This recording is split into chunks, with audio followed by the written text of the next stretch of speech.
A graça e a paz do Senhor, irmãos, amém? Amém? Ai, que bom, não estou ouvindo ninguém falar amém. É o nervosismo. Eu queria agradecer o pastor pelo convite. Ele já tinha me convidado umas terça-feiras anteriores, mas eu neguei por causa do meu nervosismo. Eu gosto de ficar atrás, nos bastidores, não aqui na frente. Mas é isso aí. Bom, para quem não me conhece, meu nome é Felipe Ferraz, eu tenho 22 anos, atualmente solteiro, tá? Valeu. Eu sou líder do Ministério de Adolescentes, o Church, e também estou à frente do Ministério de Comunicação. Então, vídeo, áudio, a culpa é minha, tá? Então, se tiver algum problema no Data Show, não é da Thalita, é meu, e eu não fui obrigado a falar isso. Quando o pastor chegou... Obrigado. Quando o pastor chegou para mim no meu trabalho, falando, olha, a gente vai fazer algumas semanas de terça terapêutica com jovens motivadores. Aí eu falei, putz, o que eu vou falar para esse povo? Aí eu fiquei meio assim, tal, eu dei uma pensada, eu repensei, dei uma orada. Falei, vou aceitar, né? Falei, não, amém. Vamos lá, o que eu tenho que falar? Olha, você tem que dar um testemunho, dá um dos seus testemunhos aí. E aí eu fiquei pensando, praticamente, quando eu nasci, eu era católico, né? Minha mãe era católica, me batizei em igreja católica. Com 1 ano, eu fui para a igreja evangélica junto com ela, e desde então eu cresci no lar cristão. Eu nunca sofri acidente, eu nunca fiquei doente, eu nunca me desviei da igreja.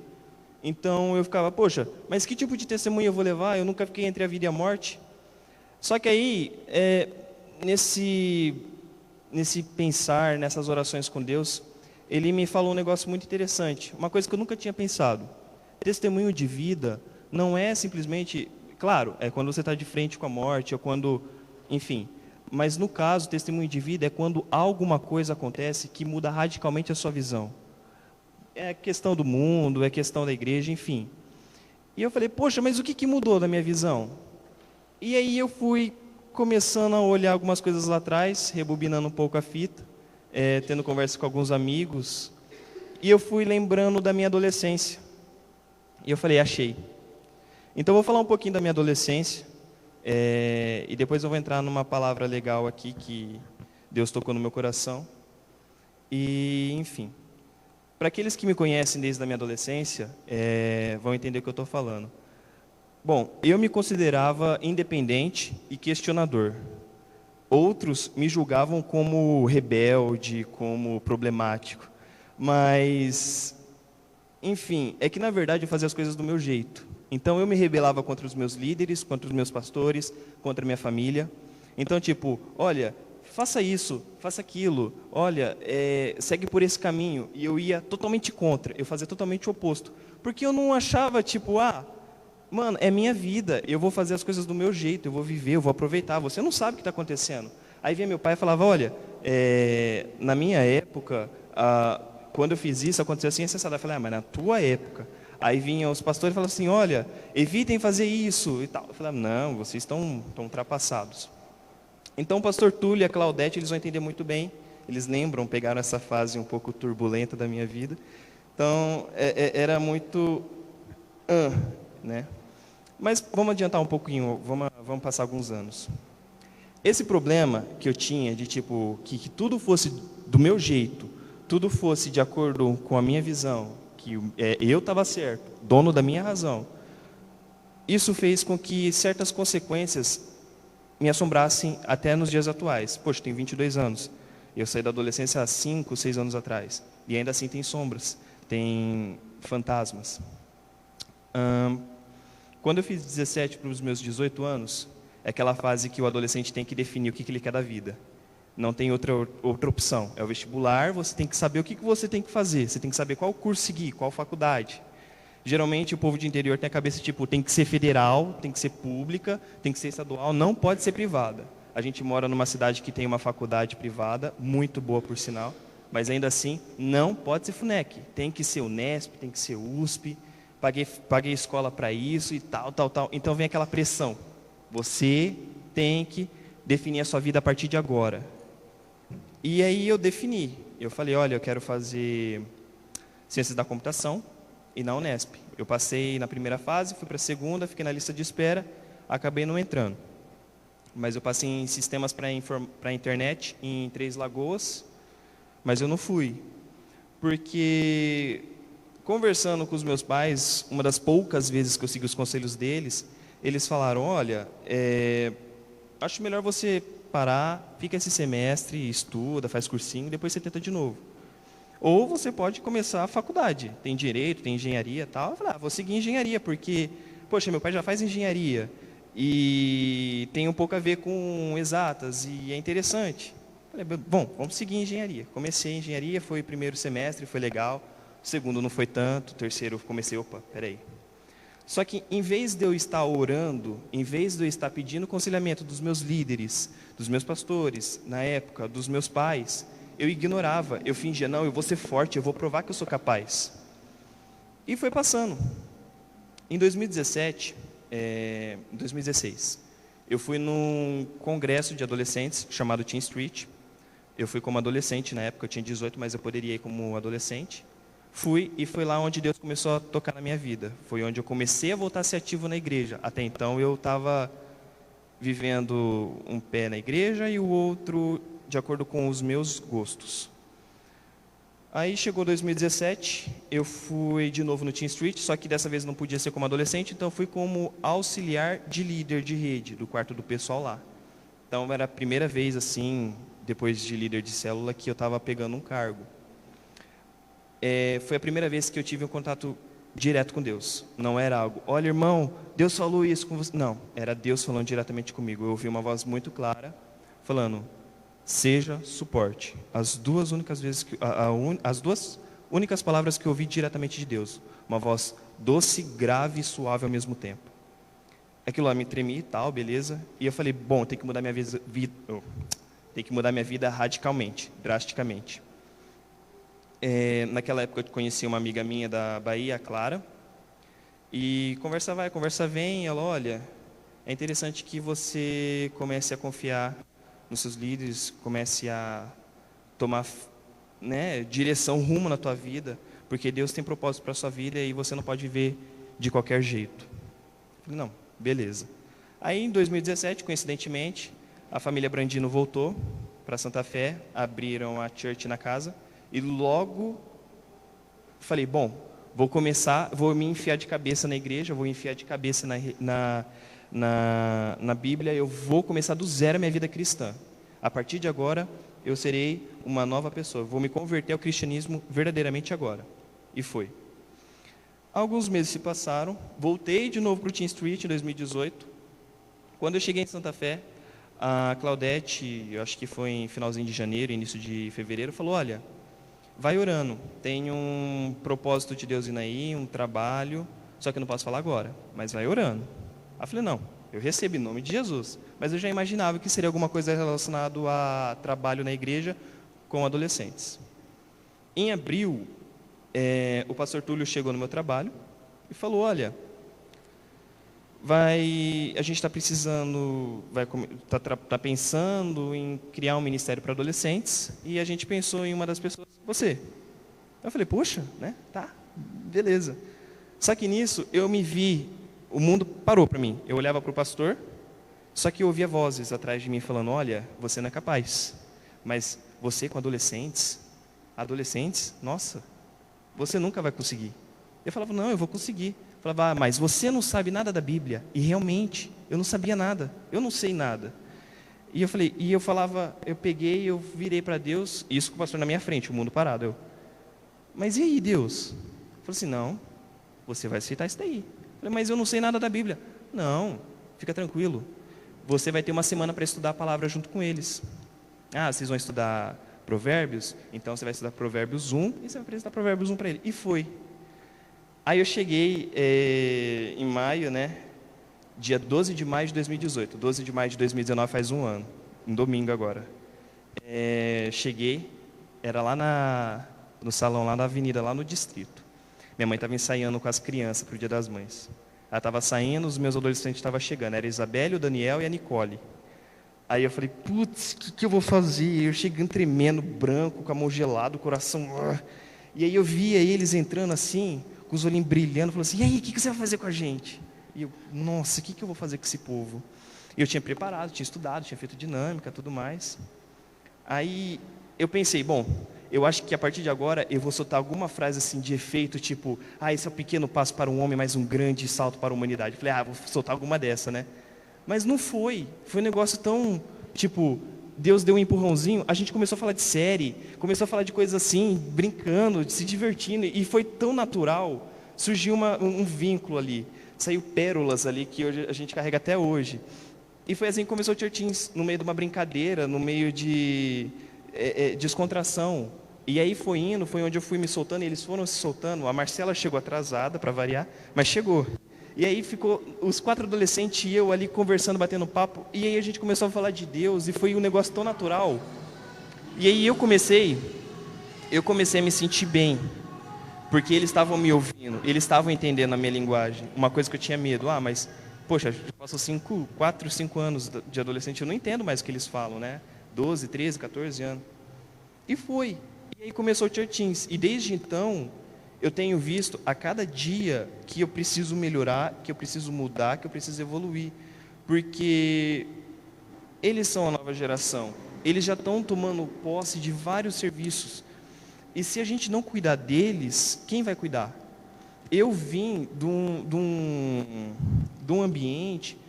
Poxa, eu lembro, quando eu era adolescente, a gente era sempre deixado de canto.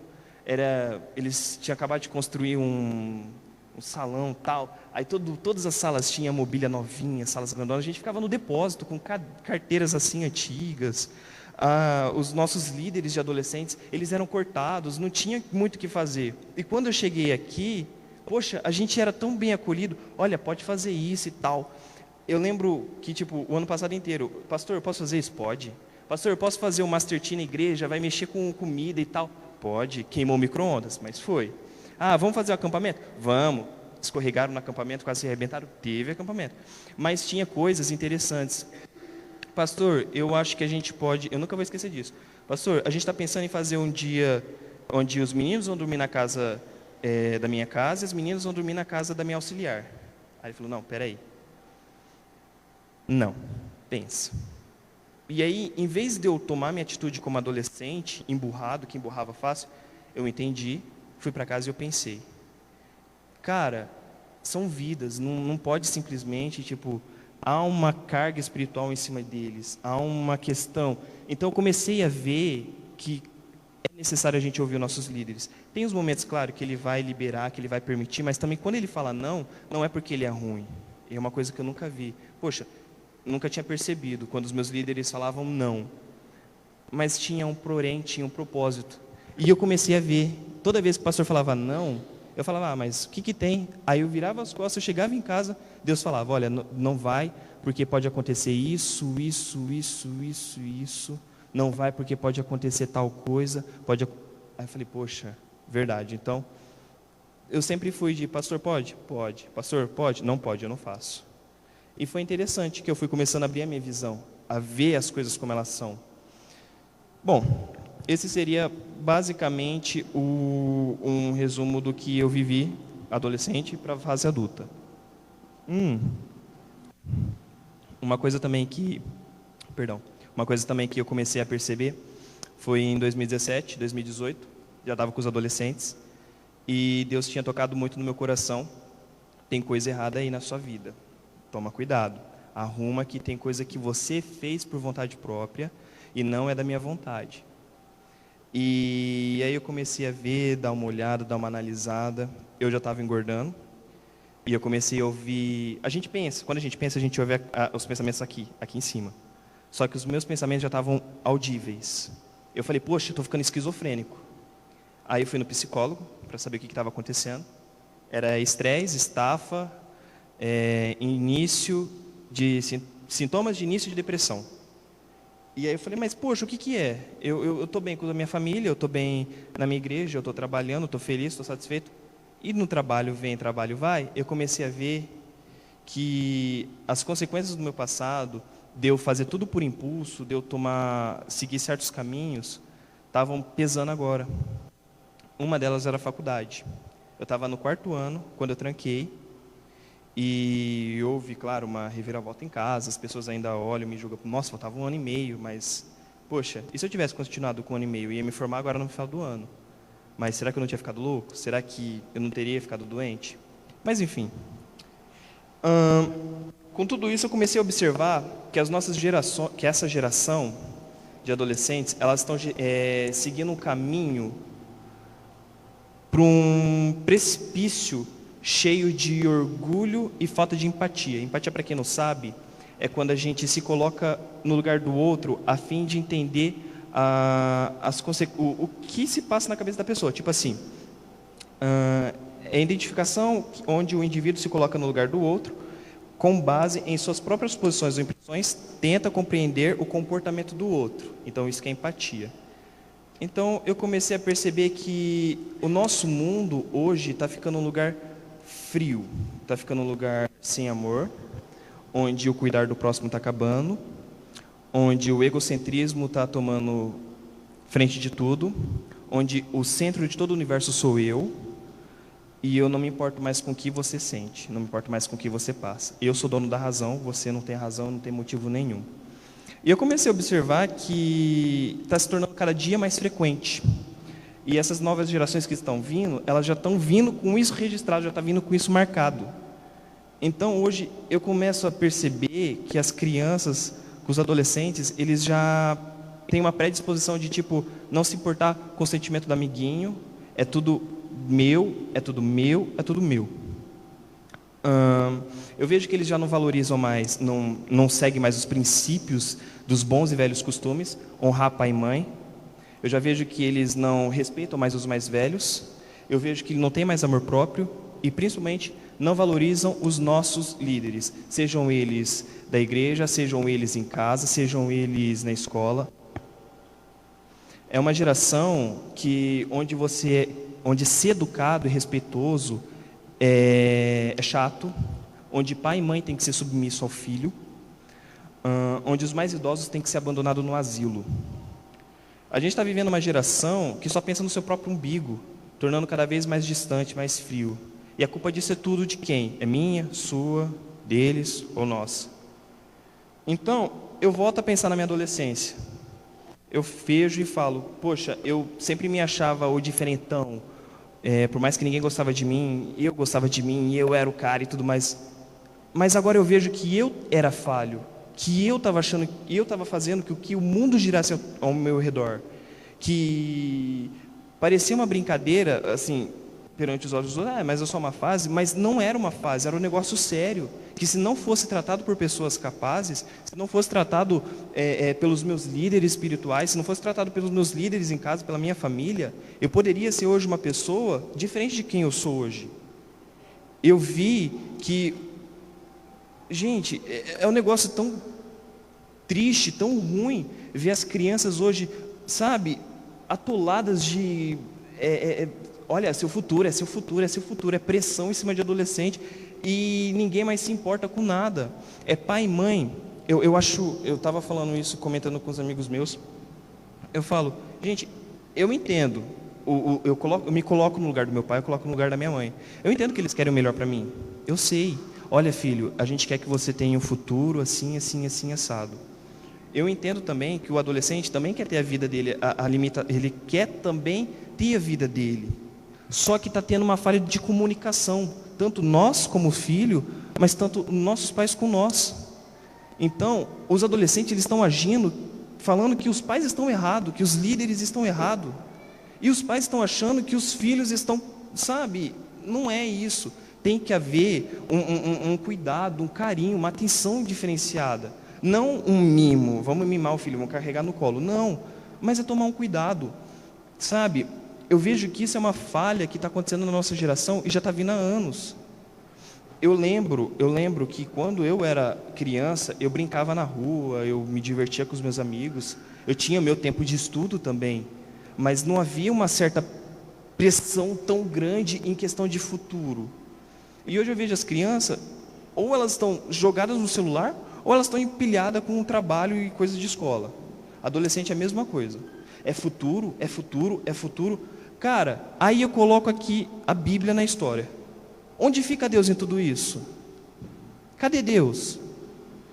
Poxa, olha, tá certo, tem que estudar, tem que ir atrás do seu futuro, mas também tem que ir atrás do seu sonho e tudo mais. E Deus? Deus está ficando em terceira, quarta, quinta opção. Eu vejo isso por mim, e eu vejo isso na vida dos meus adolescentes, eu vejo isso na vida das crianças, eu vejo isso na vida dos jovens que convivem comigo. A gente está colocando o tempo em cima das coisas, a gente está adorando o tempo, está adorando o dinheiro, está adorando, esqueceu Deus. A partir do momento que eu peguei o ministério de adolescente, e tranquei a faculdade, e comecei a orar, e falar, Deus, é agora, é o Senhor que vai me moldar, não vai ser mais eu, não vai ser meus amigos, não vai ser, não, é você que vai me moldar. Eu comecei a ver tudo que eu fazia de errado. Eu comecei a ver que a gente precisa primeiro valorizar Deus, primeiro fazer as coisas de Deus. Eu esqueci o versículo, mas tem um versículo que fala,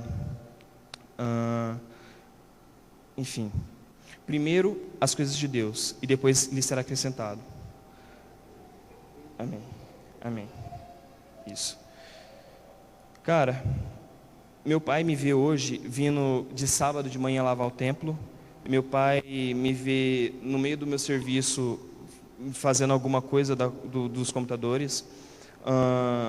De vez em quando, domingo, eu passo a tarde inteira aqui junto com a Thalita para preparar as coisas. Terça-feira eu estou aqui, eu chego 7 horas, às vezes 6:30. Quinta-feira de vez em quando eu estou aqui. Na sexta eu entro aqui às 6 horas, eu saio daqui depois que acaba o ultimate, que é depois da 00:30. Sábado tenho plantão de oração, infelizmente eu não estou vindo, mas eu deveria voltar. Mas quando eu vinha no plantão de oração, eu saía daqui só depois do Vaô. Ainda tem algumas programações dos adolescentes que a gente está fazendo durante o sábado à tarde. Então eu comecei a colocar Deus como prioridade. Eu não estou querendo colocar a igreja não, é Deus. Os trabalhos de Deus, é para Deus. E as coisas na minha vida começou a fluir, começou a andar. Então eu comecei a ver o que Deus quer para a minha vida. Eu comecei a ver os meus objetivos. Eu comecei a ver os sonhos que Deus tem na minha vida.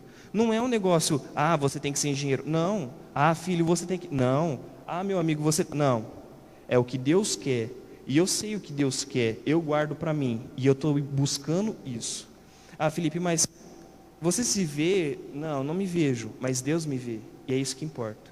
Se Ele quer que eu seja assim, assim eu serei. É isso que importa. Eu acho engraçado que as pessoas, elas dão risada da gente lá fora, e a gente não faz nada, a gente simplesmente aceita.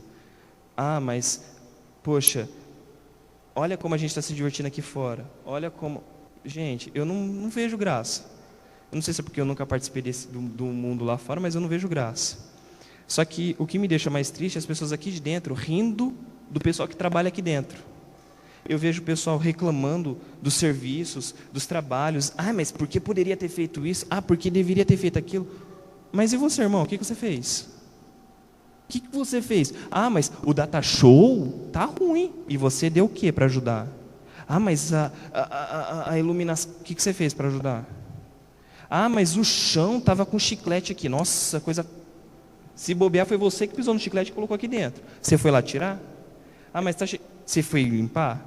Mas o louvor... Você doou algum instrumento? Você aprendeu a tocar algum instrumento para estar aqui? Eu acho engraçado. Eu acho muito engraçado isso. Eu era uma dessas pessoas que criticava. Eu era um dos adolescentes que estava lá na frente e apontava, olha, o meu pastor, que era para ser pastor de jovens, adolescente, está fazendo psicologia. Eu julgava isso. Eu era uma pessoa que apontava o dedo. Eu era uma pessoa que apontava os erros. Eu estava no dia na roda lá para apontar o dedo e falar todas as falhas. Mas o que eu fiz? O que eu fiz? O que eu poderia melhorar?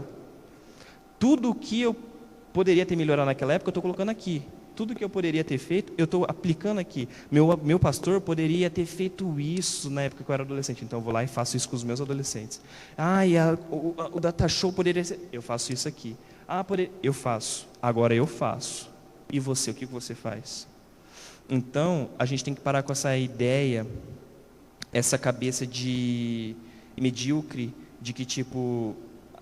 deixa as coisas de Deus para lá, isso não importa, e vamos viver. Não, acaba com isso, esquece isso. Deus tem muitas coisas maravilhosas para a gente, para essa igreja, para a sua casa, para a sua família. Eu vejo isso com cada adolescente que está aqui, eu falo isso nos olhos deles, eu falo, você tem um grande potencial, não tire isso do seu filho, não tire isso do seu sobrinho, do seu neto. Se um dia ele virar para você e falar, eu quero fazer isso, apoie. Mas ele quer vender a arte na praia. Mostra, apoie ele, vai lá e fala, olha filho, mas se você vender arte na praia, vai acontecer assim, assado. Tenta convencer ele do contrário. Se ele quiser mesmo assim, apoie. Ele precisa de você. Então, seu filho tem uma bênção para você na sua casa, assim como você também tem uma bênção para ele. Tem a comunicação com ele.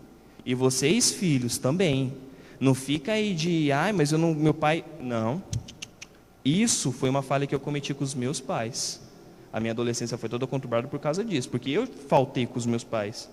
Eu deveria ter me aberto mais com eles. Olha, pai, eu quero fazer isso. Olha, pai, eu não gostei disso. Olha, pai, o que eu posso fazer? Sempre era eu. Então tenha comunicação com seu pai. Se você quer que as coisas mudem, começa por você. Se você quer que seus pais mudem, começa por você. Não vem querer achar problema em casa não, que problema em casa todo mundo tem. E, galera, é isso. Deus tem muita coisa para acontecer, tem muita coisa para fazer, tem muita coisa para acontecer aqui nessa igreja, tem coisa para trabalhar, tem coisa para fazer nesse mundo. Não tem aqui meu espaço aqui na igreja, então vai para a rua e vai evangelizar lá na rua. Eu não tenho esse pique, mas é isso aí. Gente, fica com Deus. Espero que eu não tenha falado nenhuma abobrinha.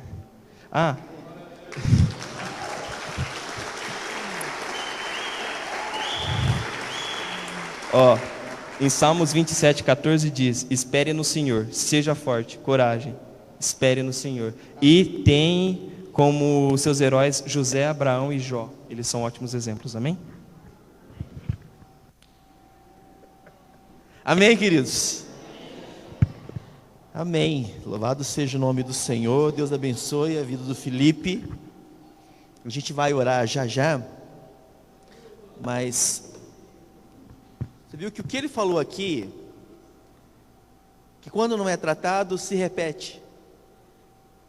Então, um adolescente que passa por as suas questões de família, e todos passam, porque é um momento difícil para o adolescente, é descoberta, é corpo que cresce, é o interesse pelo sexo oposto, enfim, um monte de coisa.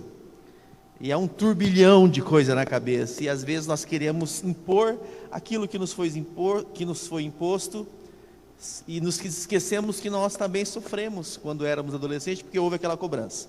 Então, quando não é tratado, se repete na juventude, depois se repete no casamento, depois se repete na educação dos filhos. Então, assim, essa coisa de rebeldia, às vezes a gente tem um diagnóstico para alguns casais que a gente trabalha de insubmissão, de revolta, de rebeldia, que está ligado lá atrás, porque não foi tratado, porque não foi ajudado, e acaba se repetindo no trabalho também, e acaba se repetindo na faculdade, e se repete na vida quando a gente não trata. E quando a gente não trata, o que acontece? A gente sofre, não é verdade?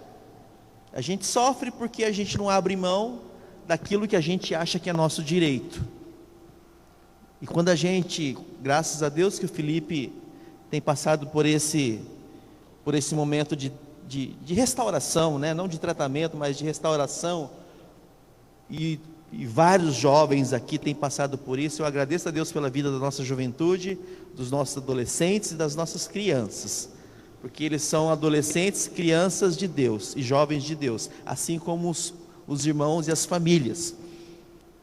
Então, assim, que a gente possa dar espaço para que o Espírito Santo haja na gente, para a gente não sofrer. A Bíblia diz que Deus corrige a quem Ele ama. E às vezes o pai corrige o filho, corrige porque ama.